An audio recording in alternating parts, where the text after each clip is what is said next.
मित्रों, वैसे तो हम मिलते ही हैं, लेकिन फिर भी कुछ 2-3 इशूज़ ऐसे हैं जो निर्णय हमने कुछ किए हैं, तो उस नाते से उसकी एक जानकारी देने के लिए और आज ये विषय हम आपके सामने रख रहे हैं। वैसे तो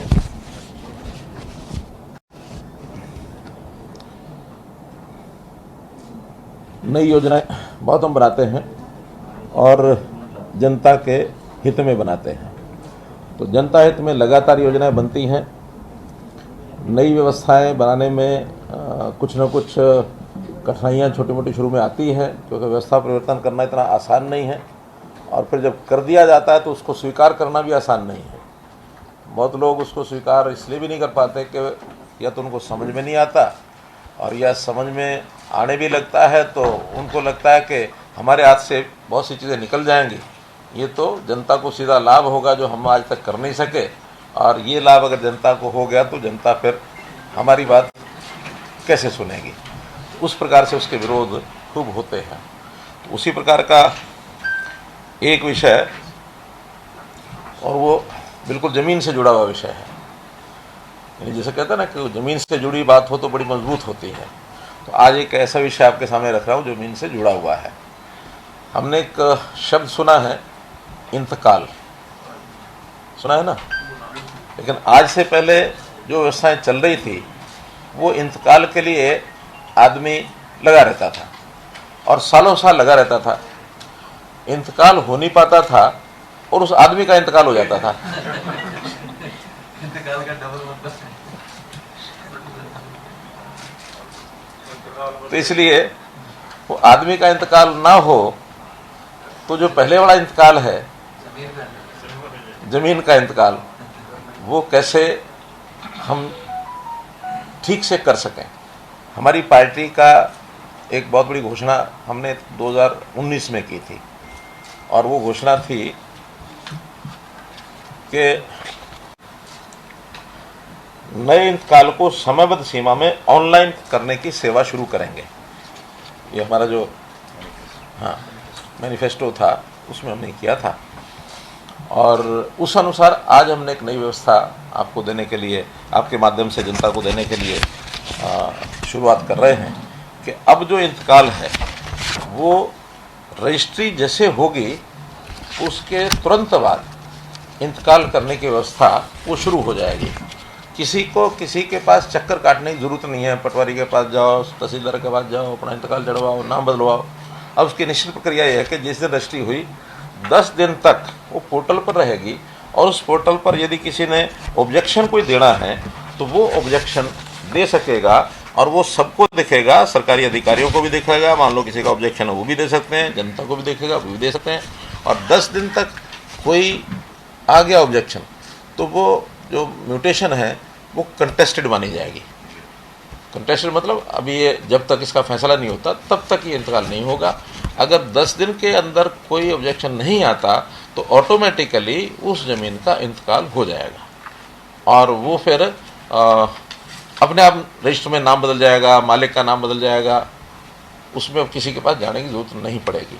तो जैसे व्यवस्था परिवर्तन के हम काम कर रहे हैं, मैं समझता हूँ आज तक के जितने काम किए हैं उसमें सुविधाएं तो सभी में मिल रही हैं, लेकिन ये एक ऐसी सुविधा है जिसकी लोगों को बहुत बड़ी इंतज़ार थी।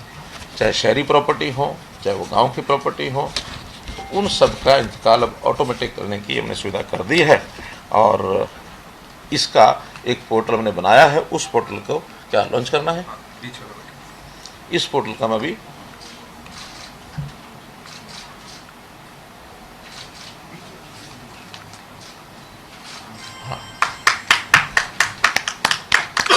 Automatic generation of mutation in web हेल्डिस बाय सो एंड सो। तो एक विषय तो ये आपके सामने रखना था। दूसरा इसी के साथ जुड़ा हुआ विषय है, चलिए पहले वो करिए। ठीक है, ठीक है, 1 मिनट से अधिक नहीं। हाँ करिए, बीच का बटन दबाते जाएंगे तो स्लाइड बढ़ती है। आप करिए इसको। हाँ। तो ये सब 4 तरह की रजिस्ट्रियाँ आज होती हैं, सेल, गिफ्ट, या रहन जिसको कहते हैं मॉर्टगेज विद पोजेशन, या फैमिली ट्रांसफ़र जो पारिवारिक एक्सचेंज होता है, तो इन चारों को वेब हेलरिस पे ही आपको जानते हैं रजिस्ट्री होती है। तो जैसे मुख्यमंत्री जी ने बटन अब दबाया है, इसके बाद से जैसे ही रजिस्ट्री होगी अगले ही क्षण ऑटोमेटिकली म्यूटेशन जनरेट हो जाए और जो रजिस्ट्री के आंकड़े हैं कौन किसने किसको बेचा कितना बेचा वो आ जाएगा। और जैसे मुख्यमंत्री जी ने कहा कि ये सारा डेटा जो है पब्लिक को इस प्रकार से दिख जाएगा, यानी रजिस्ट्री होने के 10-15 मिनट के अंदर अंदर ये इंतकाल जिसको हम कहते हैं पड़त पटवार जो है, ये दुनिया भी व्यक्ति इसको देख सकता है। और इस पे आपत्ति करने के लिए आगे बटन बनाए गए हैं। वो जो है म्यूटेशन जनरेट होने के बाद, ये आपने देखा इसमें लिखा हुआ है ऑब्जेक्शन। तो अगर ऑब्जेक्शन होगा तो जैसे मुख्यमंत्री जी ने बताया कि 10 दिन में एक भी ऑब्जेक्शन आ गया तो इंतकाल कंटेस्टेड या मुतनाज़ा इंतकाल हो जाएगा, जो एसडीएम को चला जाएगा, और नहीं आया तो वो सीआरओ द्वारा स्वीकृत कर दिया जाएगा। और ऑब्जेक्शन जो करेगा वो पीडीएफ कॉपी चाहे 100 पेज की लगा दे चाहे 200 पेज की कि मेरे पास ये निर्णय है, ये अदालत का फैसला है, वो उसको हर तरह की सुविधा उसमें ऑब्जेक्शन करने की है। तो ये हो ही गया कि या एक्सेप्ट या रिजेक्ट। धन्यवाद। हिंदी में वो शुरू में चॉइस है, आप इंग्लिश में देखना चाहते हैं, जमाबंदी वाला जो पोर्टल है हिंदी इंग्लिश जो उसमें आप चाहें उसमें देख सकते हैं। सर ये कोर्ट की डिग्री वाले जो कोर्ट की डिग्री के आधार पे नहीं, ये सिर्फ वो हैं जो सेल, मॉर्टगेज या ट्रांसफ़र, फैमिली ट्रांसफ़र और या गिफ्ट। क्योंकि डिग्री के बाद तो रेवेन्यू को अपना काम करना होता है। डिग्री जब होती है तो फिर रेवेन्यू उसको एक्सेप्ट करके उसकी फर्दर प्रक्रिया वो करते हैं, उसके बाद ये लागू होगा जी।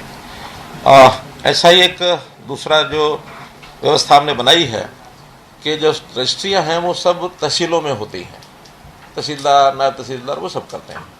अब से व्यवस्था की गई है कि सभी एसडीएम्स जो उनके हेडक्वार्टर की तहसील है और सभी डीआरओज जो उनके हेडक्वार्टर की तहसील है, डीआरओज सामान्यतः डिस्ट्रिक्ट हेडक्वार्टर पर बैठते हैं, एसडीएम सब डिवीजन हेडक्वार्टर पर होते हैं, तो डीआरओज का जो हेडक्वार्टर है उस तहसील की रजिस्ट्रियाँ अब तहसीलदारों के अलावा ये लोग भी कर सकेंगे।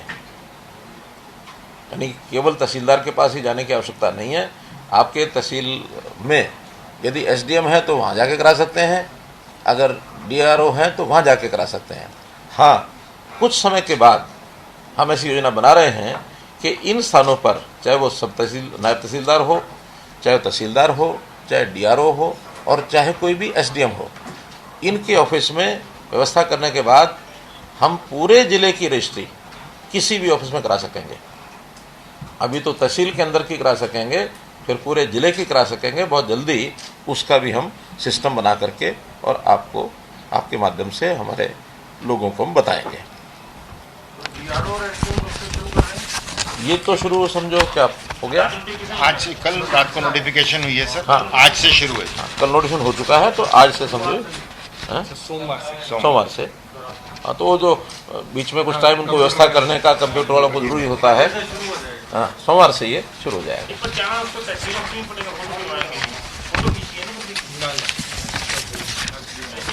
हाँ, वही जहाँ कराएगा वहीं, यानी तहसीलदार की सारी पावर्स जो हैं रजिस्ट्रेशन के संबंध में जो हैं वो सभी अब डीआरओस को और एसडीएम्स को दे दी गई।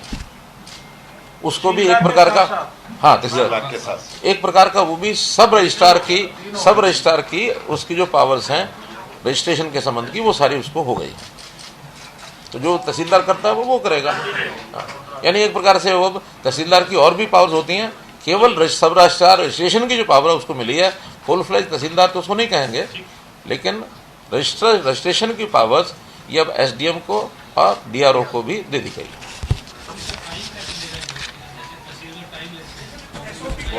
जैसे इन्होंने बताया वही मंडे तक व्यवस्था वेब हेलरी सिस्टम में सब बन जाएगी। लेता है तो तहसीलदार या नायब तहसीलदार वो चूज कर सकते। अरे बटन एसडीएम और व्यवस्थाएं ऐसी बना देंगे कि टाइम लेने की जरूरत ही नहीं पड़े, सीधा जाओ रजिस्ट्री करा के आओ।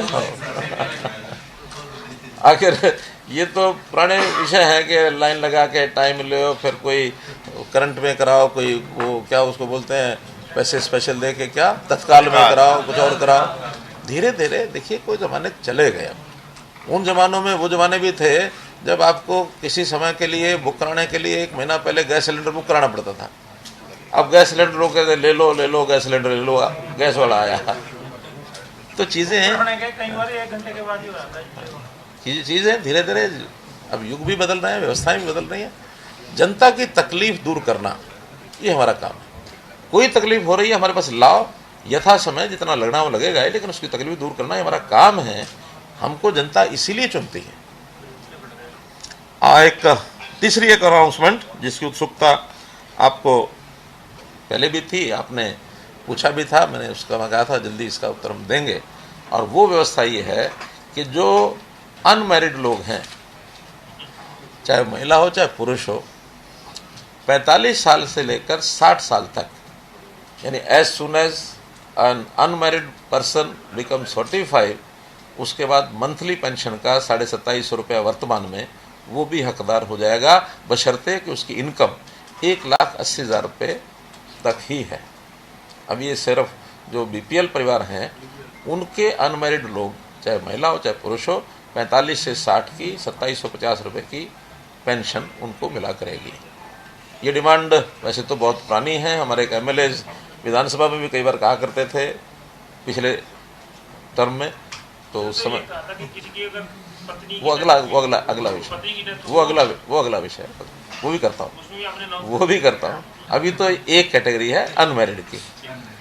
अब दूसरी कैटेगरी है कि जो विधुर क्या बोलते हैं, विडोवर, विधवा महिला होती है, विदुर पुरुष होता है। हाँ, तो जो पुरुष जो विदुर हो जाता है, जिसकी पत्नी का देहांत हो जाता है, तो ऐसे व्यक्तियों को 3 लाख रुपया अगर उससे इनकम कम है, जो हमने विधवा और ओल्ड एज में भी की हुई है, और आयु 40 वर्ष से 60 वर्ष तक, इनको भी वर्तमान 2750 रुपये की दर से पेंशन मिला करेगी। डिमांड ये थी। लेकिन दूसरी भी आ गई थी, वो पिछले कुछ हफ्ते अनाउंस होगी तो लागू हो गई। नोटिफिकेशन आज अगर अनाउंस किया है तो अनाउंसमेंट सीएम की होती है, तो हाँ, क्योंकि नोटिफिकेशन करके जुलाई से ही दे सकते हैं। नोटिफिकेशन के कैबिनेट की अप्रूवल लेनी पड़ेगी, हो जाएगी, लेकिन हम 1 जुलाई से इसको लागू कर देंगे, चाहे उसको पोस्ट फैक्टो भी लेना पड़ेगा। संख्या हाँ वो तो मिलेगी, वो तो उसके बाद बुढ़ापा ही मिलेगी। जैसे कल हमने बताया था कि जो विधवा है उस पेंशन का नाम फिर बुढ़ापा पेंशन हो जाएगा, तो इनकी भी 60 साल का बुढ़ापा हो जाएगी। दोनों नहीं भाई, 40 से 60 ये है, 60 के बाद वो है। एक मिनट बाद में लेंगे। हाँ, मैं संख्या इसकी बता रहा हूँ, आंकड़ा बता रहा हूँ। हाँ, कुल मिलाकर के इन दोनों वर्गों में 71,000 लोगों को लाभ मिलेगा, जो रफली 20 करोड़ रुपया मासिक, अर्थात 240 करोड़ रुपया साल का, ये सरकार के एक्सचेकर के ऊपर इसका प्रभाव पड़ेगा। हाँ, उसमें लगभग 65,000 के आसपास तो अविवाहित है, पुरुष और महिलाएं, 45 से 60, 180 से नीचे, और 5,700 ये हैं विदुर पुरुष 40 से 60, जिनकी आय 3 लाख से नीचे है। 5,687 आज हमारे पास जो परिवार पहचान पत्र का डाटा इस समय है। इसमें कुछ परिवार ऐसे हैं जो अनवेरिफाइड हैं, ज़्यादा नहीं है, कोई 200-250 ऐसे हैं जिनके वेरिएशन होने के बाद अपने आप ऑटोमेटिकली जुड़ जाएगा। एक इसी के साथ हमारे जो अनुसूचित समाज के लोग हैं, कल वो आए थे। 2017 में एक आंदोलन किया था उन्होंने, किसी एक सुप्रीम कोर्ट के निर्णय के विरुद्ध उनका आंदोलन था, देशव्यापी किया था। हरियाणा में भी उनके खिलाफ कुछ मुकदमे हो गए थे, 54 मुकदमे थे, सैकड़ों लोग उसमें नामजद थे। कुछ गिरफ्तार हुए, बाद में बेल पर छूटे हैं, कुछ गिरफ्तार भी नहीं हुए हैं लेकिन नामजद वो हैं। तो ऐसे हमने फैसला किया कि सभी 54 मुकदमे, बशर्ते को बहुत सीरियस ना हो, तो जो लीगल जो भी एक प्रोसेस रहती है उसके हिसाब से उनको वापस लेने का ये निर्णय किया है। 54 हैं और नामजद तो कितने हैं पता नहीं, लेकिन 117 लोग ऐसे थे जो गिरफ्तार हुए थे और जिनकी बेल हुई थी।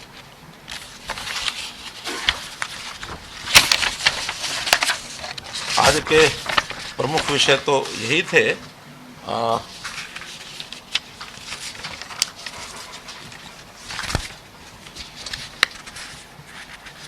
बाकी हमने कैबिनेट के विषय सब आपको बता ही दिए थे। सर, ये जो ये अनमेरिड हैं और ये विधवा को पेंशन देने के पीछे वजह मतलब क्या सामने क्या है? देखिए, सामान्यतः ध्यान में आता है कि खास करके ग्रामीण क्षेत्र के अंदर जो अविवाहित व्यक्ति होता है उसको थोड़ा सा उसके मान सम्मान को बड़े होने पर थोड़ा ठेस सी लगने लग जाती है। वो लोग कहते भी हैं कि हमको लोग जो है ना दूसरी दृष्टि से देखते हैं, तो इसलिए हमारा मान सम्मान बढ़ाना चाहिए। तो मान सम्मान में एक ही छोटा प्रकार है, कोई हम एकदम कोई उनकी वैसी स्थिति तो नहीं ला सकते जैसी वो चाहते होंगे, लेकिन ये सब होने के बाद कोई उसकी आवश्यकताएं हैं परिवार की, तो वो यानी अपनी कोई आवश्यकताएं तो वो उसकी पूरी हो सकती हैं। परिवार तो उसने बनाया ही नहीं है, तो उसकी अपनी आवश्यकताएं हैं। किसी को छोटा मोटा मानो बहन है, कोई और है, किसी को लेना देना वो अपना कर सकता है। तो कुल मिलाकर के आय जिसकी बहुत कम है उसको एक सम्मानजनक तरीके से अपना जीवन जीने में कुछ सहयोग हो जाए, ये हमने नहीं, ऐसा नहीं,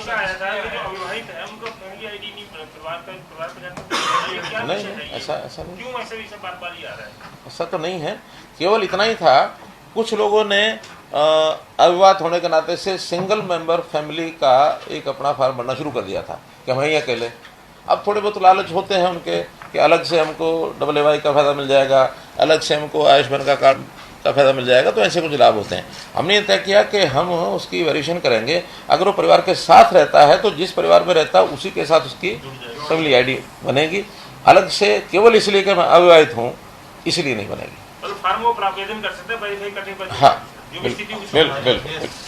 सीएम साहब, ये जो आपने रजिस्ट्री आप पोर्टल पर लिखेंगे, कई बार सवाल होता है कि बेनामी संपत्ति है या फिर कई बार कई लोगों का होता है इसके पास कितनी संपत्ति है, तो क्या इससे ट्रांसपेरेंसी बढ़ेगी, लोग देख सकेंगे किसके पास कितनी जमीन है, कितनी प्रॉपर्टी है? और दूसरा, क्या इससे करप्शन पर भी कोई किसी तरह की रोक लगेगी? आप देखते हैं इस तरीके से? देखिए, पहली बात तो है कि केवल म्यूटेशन रजिस्ट्री होगी और म्यूटेशन होगी तो वो उसका सारा कुछ ही पता लग जाएगा, वो तो इसमें व्यवस्था नहीं है।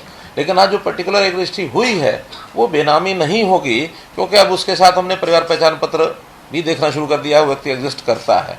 तो आगे तो ये सारी चीज़ें बंद हो गई हैं, लेकिन पिछली जो सारी प्रॉपर्टीज़ हैं उसका इसके साथ अभी कोई संबंध नहीं है। आगे चल करके कोई समस्या व्यवस्था बन गई तो आपको बताएंगे। करप्शन ज़रूर रुकेगी, क्योंकि म्यूटेशन कराना भी अपने आप में एक बहुत बड़ा एक महाभारत होता था। यानी वही पटवारी, वही तहसीलदार, वही सब किसी न किसी बात को अड़ा करके। हमने ये भी देखा है कि एक आदमी ने दूसरे को बेची, उसकी म्यूटेशन नहीं हुई, दूसरे ने तीसरे को भी बेच दी, तीसरे ने चौथे को भी बेच दी, चौथे ने पांचवें को भी बेच दी। पांचवा आदमी जब म्यूटेशन चेंज कराने जाता है तो वो चौथे तीसरे का तो नाम ही नहीं मिलता। वो जो पहला आदमी था 20 साल 25 साल पहले जिसके पास प्रॉपर्टी थी, 4 बार ट्रांजेक्शन होने के बाद भी म्यूटेशन नहीं हुई, वो म्यूटेशन उसी के नाम पड़ी है। कोरोना काल में भी सैकड़ों के हाँ, तो इसलिए ये बहुत बड़ी समस्या म्यूटेशन की थी। जब हमने 2016 में 15 या 16 की बात मुझे ध्यान नहीं, राकेश गुप्ता उस समय उनके जिम्मे हमने काम लगाया था ये कि कैसे हम जीरो म्यूटेशन करें। जो नॉन कंटेस्टेड या अनकंटेस्टेड म्यूटेशन है उसमें बहुत बड़ा काम उस समय हुआ था, लेकिन कंटेस्टेड भी बाद में बहुत थी। हम धीरे धीरे उस और भी आगे व्यवस्थाएं बना रहे हैं कि ये कंटेस्टेड वाला विषय क्यों आता है, ये ना आए, लिटिगेशन में चीज़ ना जाए, क्लियर कट डॉक्यूमेंट हो। तो क्लियर कट डॉक्यूमेंट में यही चीज़ें काम आएंगी कि जैसे रजिस्ट्री हुई उसी समय उसकी म्यूटेशन हो गई, तो म्यूटेशन होने के बाद अगला आदमी फिर जब रजिस्ट्री कराएगा तो उसको समस्या नहीं आएगी, हाथ हाथ उसको मिल जाएगा। पिछली चीज़ों को संभालने में अभी थोड़ा और समय हमको लगेगा। इसमें अभी बहुत सारी जगह हैं जहाँ पे रजिस्ट्रियाँ नहीं हो रही। आपने सत्र के दौरान में घोषणा करी थी कि 7A के भी जहाँ पे पेंडिंग केसेस हैं और वो क्लियर हो गए हैं, उनकी क्लियरेंस होने के बाद एकदम से रजिस्टर होने, लेकिन अभी तक उसके ऊपर कोई काम नहीं हुआ। ऐसा कुछ डॉक्यूमेंटल जो समस्याएं हैं, जैसे मैंने बताया, उसको एक एक करके ठीक कर रहे हैं। बड़ी समस्या है जो अनऑथराइज कॉलोनीज अभी हैं। कॉलोनीज को ऑथराइज करने का एक अभियान हमारा चल रहा है, वो ULB भी चला रहे हैं और टाउन कंट्री प्लानिंग भी बना रहे हैं। जो तो शहर का अर्बन एरिया है उसमें तो ULB करेगी, जो उससे बाहर कोई कॉलोनियाँ बनी हैं उसको टाउन कंट्री प्लानिंग करेगी। उसमें कई ऐसे प्रावधान करने की आवश्यकता है, चाहे वो नीति पॉलिसी में होगा, कोई लॉ में होगा, वो सब चीज़ें एक एक करके कर रहे हैं। हमने पिछले दिनों में कुछ घोषणा की भी थी 67 या समथिंग लाइक इतनी, जो उससे पहले एक बार 600 की थी। तो ये 1200 ऐसी नई, 1200 तो बोल के ULB की हैं, 800 उसमें टाउन कंट्री प्लानिंग की भी है। 2000 ऐसी कॉलोनीज की लिस्ट हमारे पास है जिसको हमने अप्रूव करने का प्रोसेस चालू किया, उसको जल्दी करें। सीएम साहब, एसवाईएल को लेके पंजाब हरियाणा में काफी लंबे समय से विवाद चलता आ रहा है। अब हिमाचल के मुख्यमंत्री ने एक प्रपोजल दी है कि हम सतलुज का जो पानी है हरियाणा को सीधा दे सकते हैं, बशर्ते कि हरियाणा उनके पास अपने ऑफिसर भेजे या जो कागजात है वो भेजे। देखिए, इनफॉर्मल बातें हैं, सुझाव हमारे पास भी आए हैं, अभी इसका ऑफिशियल कहीं भी कोई, लेकिन मुख्यमंत्री उन्होंने ऑफर की है, उन्होंने ऑफर की है, क्योंकि कोई एसवाईएल की आवश्यकता उनकी नहीं है, एसवाईएल की आवश्यकता तो हरियाणा की ही है, तो आवश्यकता हमारी है, हम उसका अध्ययन करेंगे। सीधा पानी आपको सतलुज का सीधा हरियाणा को ही दे देंगे, पंजाब को बाईपास ही कर देंगे। मेरा क्या कहना है, ये उनकी ऑफर है, मैं स्वागत करता हूँ, उसका दिक्कत नहीं है, लेकिन फॉर्मली जब हम इसका विचार करेंगे, हमारा डिपार्टमेंट विचार करेगा, टेक्निकल चीज़ें हैं, और केंद्र से भी हमको एक बार बात करनी पड़ेगी कि जो पहले वाला समझौता है, आखिर वो समझौता भी उसके बदले में ये पक्की बात हो तो ठीक है, नहीं तो ऐसा ना हो कि आगे प्रसाद मिला नहीं, पीछे वाला कुत्ता ले गया। तो चंडीगढ़ पर भी हिस्सेदारी मांगी है हिमाचल ने, वो उनका एक कहीं लिखा हुआ है, कहीं डॉक्यूमेंटल उसमें है कि 7% शेयर चंडीगढ़ का भी है।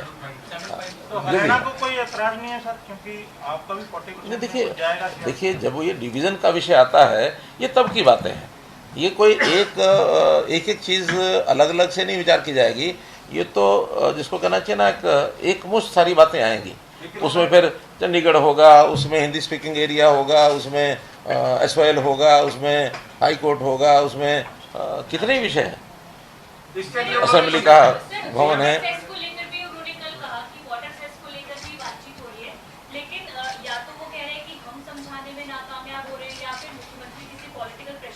कोई पॉलिटिकल प्रेशर नहीं है, हमें हरियाणा की जनता पर वजन नहीं पड़ना चाहिए, ऐसा अगर वो हमको एक सिद्ध करके दे देते हैं तो हमको कोई दिक्कत नहीं, लेकिन अगर किसी टैक्स का कोई ऐसा टैक्स जो इंटरस्टेट एक एसेट है या एक इशू है, उसमें वो टैक्स लेकर के अपनी जनता को टैक्स दें और उसका वजन बाकी स्टेट्स पर पड़े, ये लॉजिकली भी ठीक नहीं है, एथिकली भी ठीक नहीं है। लेकिन सीएम साहब, उन्होंने 3 मेंबरों की कैबिनेट कमेटी एक बना दी है जो सारा रिव्यू कर रही है, और जल्दी ही उन्होंने कहा है कि इसकी रिपोर्ट और वो जो भी, जब रिपोर्ट आएगी तब देखेंगे। हमारा तो एक ही शर्त है, हरियाणा की जनता पर उसका कोई वजन नहीं पड़ना चाहिए, बस।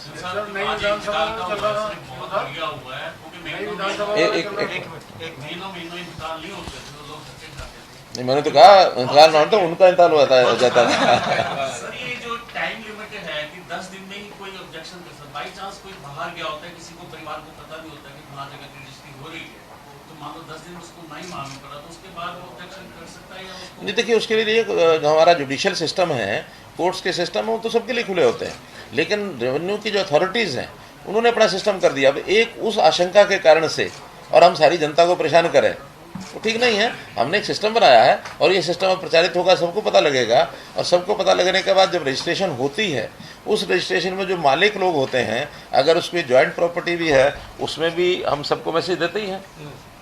10 लोगों की प्रॉपर्टी है तो 10 के 10 को कोई एक आदमी ना बेच जाए, उनको सबको इन्फॉर्मेशन जाती है उस समय, विदिन 10 डेज। ऑनलाइन सारी चीज़ें हैं, यहाँ बैठा, यहाँ लिखी हुई चीज़ सारे वर्ड में कोई कहीं भी देख सकता है, तो ये तो मतलब उसको स्वयं ही उसको चुस्त होना पड़ेगा। वो तो आज भी धक्के खाते ही है, आज भी धक्के खाते हैं। स्वामित्व जो शहरी दुकानों की, नहीं, वो लाल डोरे के अंदर की, हाँ। सर 25,16,000 की टाइटल डीड्स बन चुकी है। 16,000 विधानसभा के लिए जमीन कब तक मिल जाएगी? 16 उसका एक कोई डॉक्यूमेंट फॉरेस्ट डिपार्टमेंट को गया है, बहुत जल्दी क्लियर होगा तो हमारा क्लियर हो जाएगा। तो जल्दी शुरू हो जाएगी विधानसभा? बताया ना, अब वहाँ से जल्दी हम कोशिश करेंगे कि हमको क्लियरेंस जल्दी मिल जाए, क्योंकि ये सारा एरिया ऐसा है जो फॉरेस्ट के सिस्टम में क्लियरेंस लेनी पड़ती है। तो साइट फाइनल होगी सर? साइट फाइनल है। कौन सी है सर? आपको कितनी बार बताया भाई, हाँ लाइट, कितनी बार विषय आ चुका।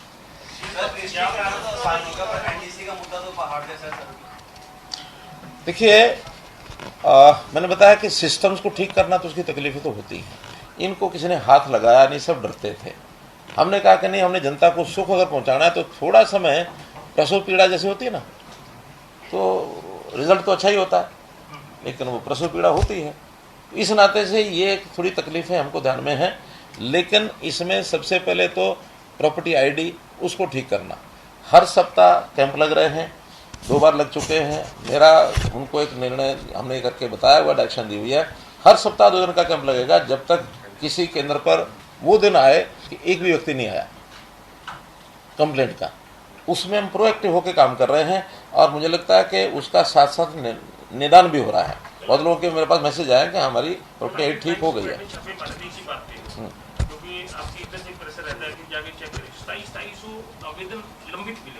नहीं, लंबे तो इसलिए कि जब ज़्यादा जो एप्लीकेशन आएंगी और वहाँ जितना उनके पास स्टाफ है, बल्कि आज मैंने डिप्टी कमिश्नर को अभी सवेरे 10 बजे कहा है, उनको ये कहा कि आप यूएलबी का जहाँ रश ज़्यादा है उनको मुहैया कराइए इंफ्रास्ट्रक्चर, कंप्यूटर देने कंप्यूटर दो, वर्कफोर्स देनी वो दो, लेकिन यहाँ पेंडेंसी ज़्यादा न रहे। लेकिन जो पेंडेंसी होती है वो सोमवार को अगर पेंडेंसी है तो 2 दिन में 3 दिन में उसको ठीक करते हैं। उनको सप्ताह भर काम करना होता है। शनिवार रविवार तो एक प्रकार से कंप्लेंट्स लेने का काम ज़्यादा है, जो हाथों हाथ ऑन द स्पॉट ठीक हो जाए अच्छा, जो स्पॉट ठीक नहीं होती तो नेक्स्ट 3-4 दिन में उसको ठीक करते हैं।